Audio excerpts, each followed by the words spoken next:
Salut tout le monde et bienvenue dans cette nouvelle revue de presse. On démarre avec le choc d'hier soir. Barcelone s'impose dans un match énorme face à l'Atlético avec un Pedri au-dessus de tout.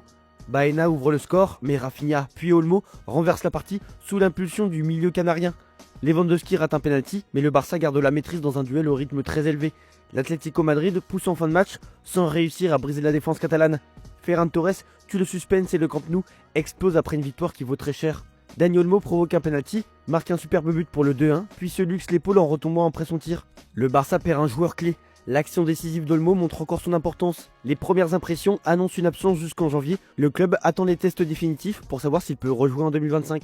Chez les filles, l'Espagne écrase l'Allemagne 3-0 au Metropolitano et décroche un deuxième titre consécutif en Ligue des Nations. Claudia Pina brille avec un doublé et Vicky Lopez ajoute un but qui tue le match en 12 minutes. Dans Sport, on met en avant les deux victoires, celle du Barça et celle de la Rora féminine. Le quotidien revient un peu sur le rôle de Rafinha dans ce Barça. L'étincelle de Rafinha enflamme à nouveau le Barça, écrit le média. Rafinha réanime Barcelone avec un but crucial et une influence totale sur le match. Le Brésilien impose son énergie, sa verticalité et son leadership dès le début et redonne vie à une équipe en manque d'étincelles. Malgré quelques actions ratées, il reste le moteur offensif et émotionnel du Barça. Flick récupère un joueur clé capable d'élever le niveau collectif et de guider l'équipe dans les moments chauds. Je pense que l'important est de croire au travail. Nous devons être prêts. On travaille très bien, c'est l'état d'esprit qu'il faut avoir, a déclaré le Brésilien après le match. Le coach adverse, Simeone, a montré son admiration envers l'attaquant. Il joue partout, il joue comme ailier, attaquant, milieu de terrain, il marque des buts et met la pression. Je ne sais pas comment il n'a pas gagné le Ballon d'Or la saison dernière. À Barcelone, on pense aussi mercato. Le club ne cherche pas prioritairement un arrière gauche pour la saison prochaine. Le club vise plutôt un ailier gauche, un défenseur central et un latéral droit. João Vitor de Souza, 19 ans, brille à Santos et attire déjà l'attention du Barça, mais aussi du Bayern et de certains clubs italiens. Barcelone pourrait utiliser les 2,9 millions d'euros que Santos lui doit pour faciliter le transfert. Le jeune Brésilien apparaît comme la meilleure opportunité pour renforcer le couloir gauche. Pour fermer cette page, l'Inter Miami ne fera pas venir Neymar pour rejoindre Messi en janvier. Le club privilégie le renforcement défensif et la venue d'un attaquant. Neymar termine son contrat avec Santos ce mois-ci et travaille pour retrouver sa forme physique. S'il assure la permanence, il pourrait prolonger jusqu'à la Coupe du Monde. Après, il pourrait enfin rejoindre la MLS, une compétition qui a toujours retenu son attention. On bascule en Angleterre avec la Coupe du Monde 2026. Le tirage au sort des groupes prévu ce vendredi à 18 h permettra aux équipes et supporters de découvrir les affrontements et planifier leurs déplacements. La FIFA lancera ensuite une troisième phase de vente de billets, offrant pour la première fois la possibilité d'acheter en connaissance les groupes. Mais une polémique agite déjà la presse anglaise. La revente des billets sera taxée à hauteur de 30%, ce qui fait exploser les prix. La FIFA justifie ce système par le dynamic pricing qui ajuste les tarifs selon la demande, tout en réservant une partie des billets à prix fixe pour certains supporters. Les tarifs devraient donc être bien plus élevés que lors du Mondial 2022, surtout pour les matchs de phase de poule. The Sun parle d'un vol sur sa une. Côté City, il pleut des buts, comme le titre le Daily Telegraph. City a dominé Fulham 5-4 dans un match spectaculaire de Première Ligue. Haaland a marqué son 100e but en Première Ligue et Foden a ajouté 2 buts et 2 passes décisives. Fulham est revenu dans le match, poussant City à ses limites. City menait pourtant 5-1 mais s'est fait rattraper. Guardiola a salué l'intensité et a reconnu l'expérience nécessaire pour gérer ce type de rencontre. Ce fut un sacré match avec des montagnes russes et c'est sans doute l'un des meilleurs matchs que vous verrez cette saison, écrit le Daily Mirror. City conserve la pression sur Arsenal et reste dans la course au titre. Haaland de son côté n'a mis que 111 matchs pour atteindre les 100 buts, plus rapidement que tout autre joueur. Alan Shearer a mis 124 matchs, Harry Kane 141, Sergio Aguero 147 ou encore Thierry Henry 160 matchs. Dans la Gazzetta dello Sport, on parle d'un Haaland qui a 100 ans. L'équipe met aussi en avant le Norvégien, qui est une machine à stats.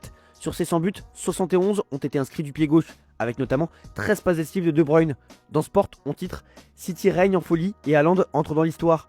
Dans le Daily Mail, on parle de Cristiano Romero, qui a sauvé Tottenham avec un but dans le temps additionnel pour égaliser 2 buts partout contre Newcastle. L'Argentin avait déjà marqué à la 79e minute sur un centre de coup douce et Newcastle avait pris l'avantage grâce à Bruno Guimaraes et un penalty d'Anthony Gordon.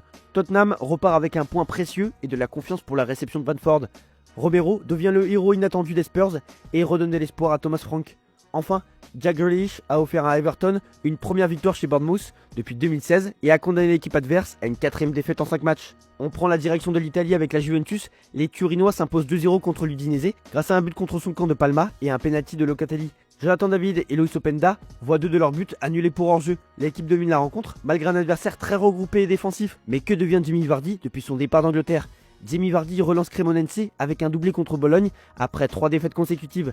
À 38 ans, il conserve vitesse, explosivité et efficacité. L'Anglais trouve équilibre et motivation dans son environnement, la vie au lac et ses compagnons de vestiaire. Ses coéquipiers admirent sa fin de jeu, son leadership et son influence sur les jeunes. Au programme, salle de sport qu'il déteste, beaucoup de piscines qu'il adore, mais il a aussi son petit rituel, comme le révèle Floriani, son coéquipier. Il boit beaucoup de Red Bull, nous avons un frigo à hauteur d'homme pour lui. Je pense qu'il en boit tous les jours, mais il va très bien. Quand il s'entraîne, il ressemble à quelqu'un d'un autre âge. Vardy, c'est aussi 2 semaines de séances personnalisées avec des tirs à haute intensité. Je prends soin de moi en ce qui concerne la récupération, au maximum. J'ai tout ce dont j'ai besoin à la maison, déclare l'attaquant.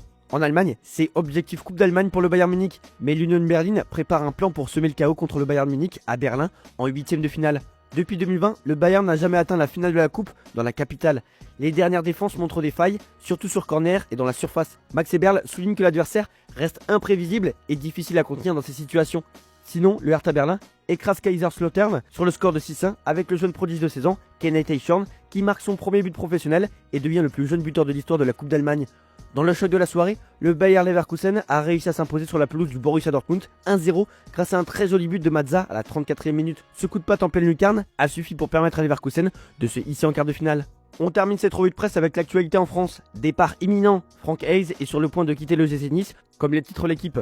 Tout ça après des tensions avec la direction et les supporters. L'incident avec Terem Moffi et Jérémy Boga a marqué le coach qui avait déjà exprimé son intention de partir. Nice était sur le point d'établir un accord financier pour mettre fin à son contrat malgré sa prolongation jusqu'en 2029. Mais selon nos informations, Franck Hayes a changé d'avis et veut rester à Nice. Nouveau rebondissement sur la Côte d'Azur, le coach a communiqué à ses joueurs qu'il restait sur le banc à un retournement de situation total alors qu'une réunion était également attendue avec sa direction dans l'après-midi. Alors qu'il semblait de plus en plus impuissant, il pense pouvoir renverser la vapeur malgré un groupe forcément touché moralement par la situation. Au PSG, Achraf Hakimi et Désiré Doué poursuivent leur rééducation après leur blessure. Hakimi, touché à la cheville contre le Bayern, espère être prêt pour le début de la CAN le 21 décembre. Il suit un protocole strict en Espagne et à Poissy, encadré par son physiothérapeute et le médecin de la sélection marocaine. Doué, blessé aux ischios, progresse rapidement avec des séances doubles quotidiennes et pourrait rejoindre le PSG à Metz ou à la Coupe intercontinentale à Doha. Les deux joueurs avancent bien, mais le club reste prudent quant à leur retour. Invité de l'afterfoot sur RMC, Mehdi Benassia est revenu sur le mercato estival de l'OM et les pistes qu'il avait explorées pour renforcer l'effectif. Le directeur sportif a notamment évoqué Kevin De Bruyne. J'ai parlé avec lui, mais il était déjà avancé avec le Napoli. Je voulais le rencontrer. Je me suis dit que ça pouvait matcher avec le coach. Concernant d'autres noms, Benassia a également commenté les rumeurs liées à Antoine Griezmann et Wesley Fofana. Griezmann, non, je savais qu'il allait prolonger avec l'Atlético. J'ai tenté Wesley Fofana qui est marseillais. Je me suis demandé si le contexte marseillais pouvait coller. J'ai tenté 2-3 joueurs libres, a déclaré le directeur sportif. Benassia est aussi revenu sur l'affaire Rabiot. Ce sont des choses qui se sont passées, qui ont été sorties du contexte. Une fois que c'est sorti dans la presse de cette façon-là, difficile de faire marche arrière. Ça m'est jamais arrivé de rester sur une dispute avec un joueur. Il y a eu un comportement qui a été déplacé, on en a parlé et on a sévi. Quand on a ça qui arrive en fin de mercato, on avait tout intérêt à le garder. Tant que je serai à Marseille, on peut finir 5e ou 8e, personne ne va rien décider ou faire. Il y a eu la bagarre et des choses en interne qu'on n'a pas appréciées. Il y a des règles de vie et il faut les respecter, a déclaré Benassia au micro de RMC. Voilà, c'est tout pour aujourd'hui. Bonne journée à tous. Merci pour votre fidélité et on se retrouve en fin d'après-midi pour le JT Foot Mercato.